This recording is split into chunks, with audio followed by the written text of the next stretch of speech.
The drone swarms are manipulation to change or to foster the public will towards tighter restrictions of our liberties here in the United States. Welcome to another Daily Note video.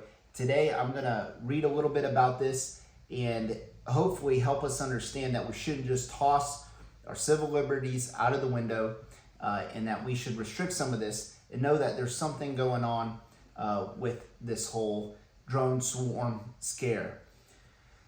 So the U.S. government has occasionally used fear to justify tighter restrictions on freedom. They use it as a tool, often citing the national security or public safety. Here are four notable examples. The Red Scare, 1919 and 1920, and then also in the 40s and 50s. The context is the fear of communism spreading during two key periods, post-World War I era and the Cold War. The impact. The government targeted suspected communists and anarchists, leading to Palmer raids, McCarthyism, blacklisting in Hollywood, and loyal oaths. Civil liberties, including free speech and association, were curtailed under the guise of national security. The Smith Act criminalized advocating government overthrow, suppressing dissent. Here's another one, the Patriot Act after 9/11. And this was in 2001. The context of this, obviously we remember that the 9/11 terrorist attacks heightened fear of future attacks. And the impact of that was that the U.S. Patriot Act quickly passed, expanding government surveillance powers, including warrantless wiretapping and bulk data collection. Critics argued that these measures eroded privacy due to rights while fostering suspicion of Muslim and Arab communities.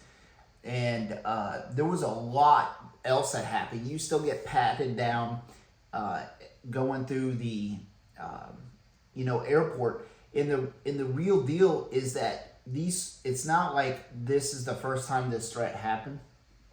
And it's not like people suddenly got more vicious. There was a lot of things that passed during that time, like weapons of mass destruction. So that's a real example. Okay, two, during World War II in 1942, after the context is after the Pearl Harbor attack, the U.S. government warned of potential sabotage by Japanese Americans. The impact of that was an executive order 9066. It authorized the force of relocation and internment over 120,000 Japanese Americans. The justification relied on the fears of espionage. Despite little evidence, the act severely violated their rights for due process and property. Guys, fear can be used to manipulate the will of the general public. Here's another example, the war on drugs. Media and government campaigns amplified the fears of drug use and trafficking, labeling it a national crisis. The impact of that is that the Anti-Drug Use Act and other policies led to mass incarceration, disproportionately targeting minority communities. Now, I'd be one that said, minority communities might use more of these materials, right? But what it's done is it's allowed a lot with suspicion.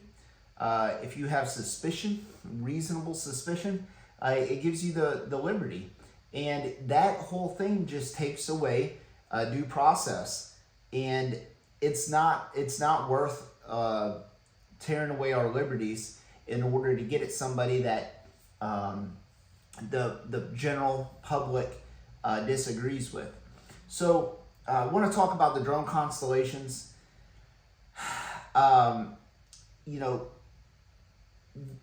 Here's just a couple things that might create narratives that would then try to attack or pull at our liberty.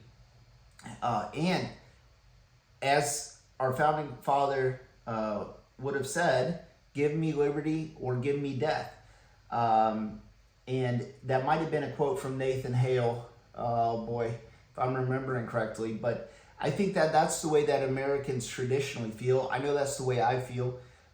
Give me liberty or give me death, fighting for my liberty.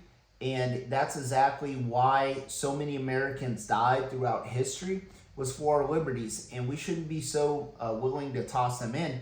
And I say all this because I fear that these constellations, let's break it down. First, we've been providing a ton of technology, and we've learned a whole lot through this Ukraine war. Massive drone scales happening there. And I think that what they're using for defense of those drones is not legal in the U.S. And it's not legal to use on U.S. soil. And so while the drone activity is illegal, supposedly, there's no way you can convince me right now that our government isn't driving those drones. Those drones are, from what we know, are most likely line of sight operated. That many drones going on, and us having our own drone capability, us being the CIA, FBI, local sheriff departments, there's no way that we're, in those with infrared technology, with technology that has receivers and can pinpoint where that's coming from. We know what these are. Our government knows what they are, but they're using it to scare the general public. You notice this is catching massive coverage, and maybe reasonably so, but they're trying to convert the will of the public to allow our civil liberties to be pulled. If they can shut down or beam a drone on U.S. soil, if they can really motivate a lot of funding towards the drone program, which probably needs to be looked at, but there's so much that they can pull, especially as we lead into this realm of unmanned aviation. It really allowed them to get the grip on it, to restrict use, to require. And here's the crazy thing: it's just like gun control. The deal is they're already operated illegally, so you don't need more laws to prohibit what's already going on if you already have a law to prohibit what's going on. And by that I mean those aircraft should be registered, it should be pinging, and so that's already illegal, right? Also, they're busting federal airspace. I mean, the federal government can bring whatever action they want to against that.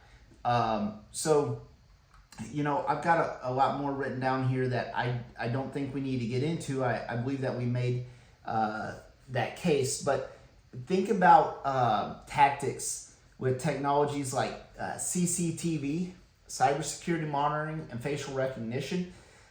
Fears were stoked about crime, terrorism, foreign threats, leading to widespread acceptance of surveillance technologies. This is how they got a lot of these surveillance technologies pushed. And, if left unchecked, these tactics could lead to surveillance, to a surveillance state, ultimately is where the end of it, where individual freedoms are significantly curtailed. Public awareness, legal safeguards, transparent governance are critical to ensuring technologies are used responsibly. And I know that we have to address a lot of these technologies and use them, but we should do so erring on the side of the civil liberty. And let the government protect the national interest that these drones are flying over. And we're also, look, I think the American faith, and we need to be honest about this, in the CIA or the FBI, who should be able to control this.